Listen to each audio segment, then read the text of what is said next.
The air inside the grand ballroom of the New York charity gala was thick with anticipation. The event was supposed to be a night of elegance and goodwill. High society figures, philanthropists, and media elites had gathered under the glittering chandeliers, sipping champagne and discussing the latest headlines. Melania Trump, dressed in a stunning midnight blue gown, was the guest of honor. Despite all the political noise that surrounded her husband, she had remained graceful, focusing on charitable work and staying above the fray. Tonight was no different. As she stepped onto the stage to deliver her speech about children's education and humanitarian aid, the room fell silent. She spoke with quiet confidence, her Slovenian accent adding an elegance to her words. But then, just as she was finishing, a voice cut through the room like a knife. "Mrs. Trump, how does it feel to be complicit in your husband's agenda?" The tone was sharp, mocking. A tall, sharp-dressed journalist, known for his openly liberal stance, stood near the front of the audience, his microphone raised like a weapon. His name was David Calloway, a political correspondent infamous for attacking conservatives under the guise of journalistic integrity. A hush fell over the room. People shifted in their seats, some exchanging knowing glances. This wasn't going to be a normal cue, and Melania's lips parted slightly. But before she could respond, Calloway pressed forward. "Your husband has been accused of dividing the country, of fostering hate," he continued, his voice growing bolder now that all eyes were on him. "And yet you stand here acting like a role model. Don't you think the real role models are the people fighting against him?" The words hung heavy in the air. The tension was suffocating. A few reporters smirked, already sensing a viral moment in the making. But before Melania could speak, a different voice shattered the silence firm, unwavering. "That's enough." All heads turned as Barron Trump stepped forward from the audience. He was no longer the quiet boy the world once saw in the White House. Now 17, tall, and carrying himself with the confidence of someone raised in the public eye. He was no longer just the president's son. He was his own person. And right now, he wasn't about to let anyone disrespect his mother. Barron moved past the tables, his broad shoulders squared, his jaw clenched. He stepped onto the stage without hesitation, standing directly between his mother and the reporter. His presence alone was enough to shift the energy in the room. "Excuse me?" Calloway raised an eyebrow, surprised but unfazed. Barron didn't blink. "You can ask tough questions," he said, his voice calm but unshakable. "But what you're doing isn't journalism, it's bullying." The room erupted into whispers. Calloway, caught off guard, let out a breathy chuckle, trying to play it off. "Oh, and I suppose you, Trump's son, are going to lecture me on media ethics?" Barron tilted his head slightly, his eyes locked on Calloway's sharp and unwavering. "No," Barron said smoothly. "I'm going to show you what respect looks like." The tension in the ballroom had transformed from an undercurrent to a tidal wave. All eyes were on Barron. No one had expected him to step in not like this, not with such controlled confidence. David Calloway, the liberal journalist who had sparked the confrontation, was still trying to process the moment. He had expected a flustered, awkward teenager, maybe even a moment of hesitation, that he could spin into a viral clip. What he hadn't anticipated was Barron Trump standing his ground. The smirk on Calloway's face wavered for just a second before he composed himself. He chuckled, shaking his head as if amused. "Respect?" he repeated mockingly. "Forgive me, Barron, but I don't think you or your family get to lecture the press on respect." Some people in the audience chuckled uneasily. Others remained frozen, watching this unexpected showdown unfold. Barron didn't flinch, his shoulders squared. And when he spoke, his voice was calm but unshakable. "You can ask whatever questions you want," he said. "But what you just did, you didn't ask a question. You tried to humiliate my mother." Calloway's smirk faded slightly, but he held his ground. Mrs. Trump is a public figure, he countered. She should expect tough questions. Barron took a slow step closer, his height forcing Calloway to look up at him slightly. Then why didn't you ask her about her work tonight? About the children she's helping? The crowd stirred. It was a simple question, but it struck deep. Calloway had no real response, and he knew it. His job was never to highlight Melania's accomplishments. It was to reduce her to a political pawn. Before Calloway could recover, Barron continued. You came here with one goal: to make headlines. You didn't care about what this event is actually about. You wanted a viral clip, something to throw on Twitter to get a few thousand likes from people who already agree with you. The room fell completely silent. A few guests near the back exchanged looks, realizing that Barron wasn't just reacting, he was in control of this moment. Calloway's confidence faltered. He glanced at the other journalists in the room, as if hoping for backup, but none of them spoke. They weren't used to being called out like this, not by a Trump, and certainly not by a 17-year-old. Melania, who had been standing quietly behind her son, placed a gentle hand on his arm. She didn't say a word, but her expression spoke volumes. Pride, strength, a silent message. I'm right here with you. Calloway, realizing he was losing ground fast, tried to regain control. He forced a smirk and folded his arms. You're young, Barron, he said, shaking his head. You don't understand how this works. Barron didn't blink. I understand exactly how this works, he said smoothly. I've been watching people like you attack my family since I was a kid. The journalist's smirk faded completely. Barron took another step forward, his voice steady. I just didn't think you'd be pathetic enough to attack a woman who's done nothing but try to help others. A wave of murmurs swept through the crowd. Someone near the back actually gasped. Even some of the journalists who had expected another routine hit job on a Trump were stunned into silence. Calloway's face reddened slightly, but before he could retaliate, another voice from the crowd broke the moment. Barron's right. A man in a tailored suit stood near one of the round tables. He was older, with salt and pepper hair and the presence of someone used to commanding a room, a respected businessman, maybe even a donor. He looked straight at Calloway. This is a charity event, he said. This isn't the place for petty political stunts. More murmurs rippled through the audience. A few others nodded in agreement. For the first time that night, David Calloway looked uncertain. His moment was slipping away. And Barron Trump? He wasn't finished yet.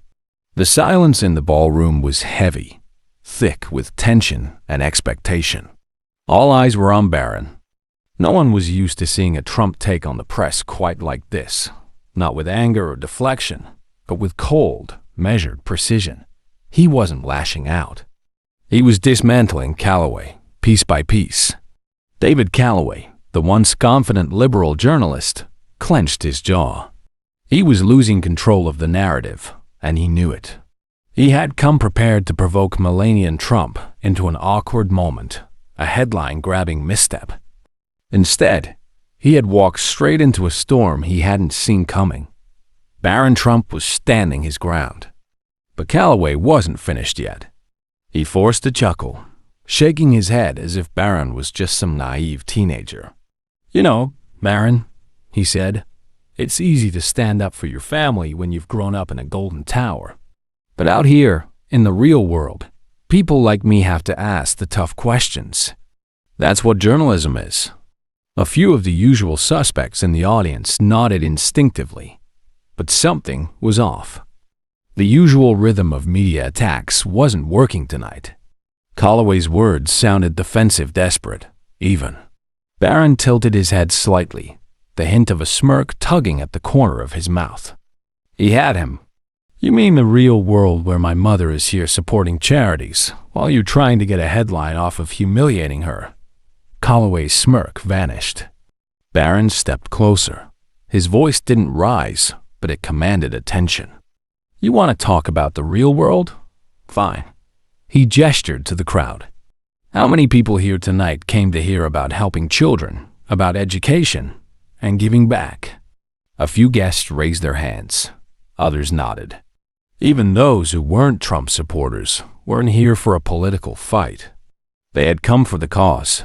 Barron turned back to Calloway. And how many people here came to listen to you make this about yourself? The crowd shifted again. A few chuckles rippled through the room. The dynamic had flipped completely. Calloway was no longer the one controlling the moment. He opened his mouth to respond, but Barron cut him off. "No, really," Barron said, pretending to wait for an answer. "Because as far as I can tell, the only person in this room who thought this was about politics was you." A few people clapped. It wasn't just polite applause. It was approval. Barron folded his arms, eyes locked on Calloway like a predator sizing up his prey. "You came here hoping to embarrass my mother. Instead, you embarrassed yourself." The crowd erupted. Even those who didn't necessarily support Trump recognized the power shift. Barron had done something they had never seen before.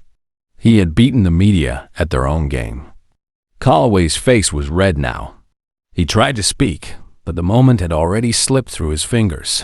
His confidence, his arrogance, it was all gone. And then, just to drive the final nail in, Barron leaned in slightly and delivered the finishing blow. "Next time," he said smoothly, "if you want to attack a Trump, maybe try picking up someone your own size." The ballroom exploded into applause. Calloway stiffened. He had no comeback. He had played his game, and tonight, he had lost.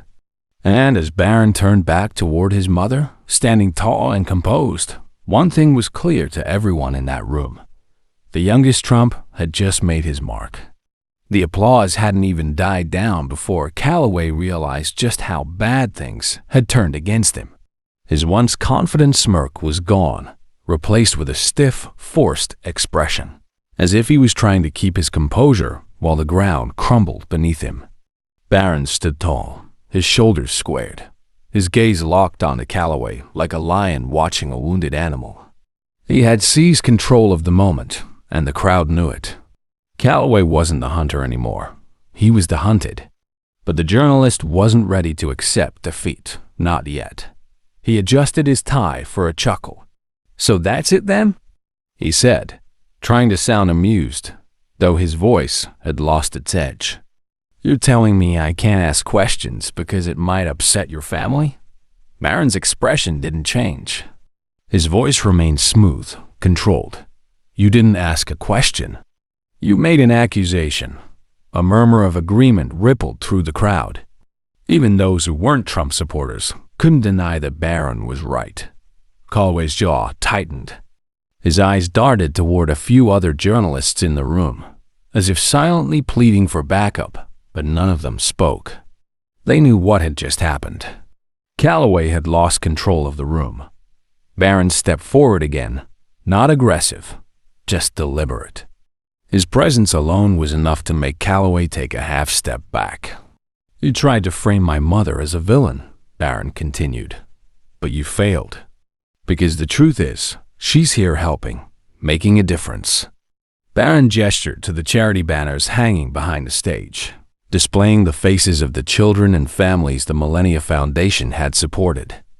"And what are you doing?" Barron tilted his head slightly.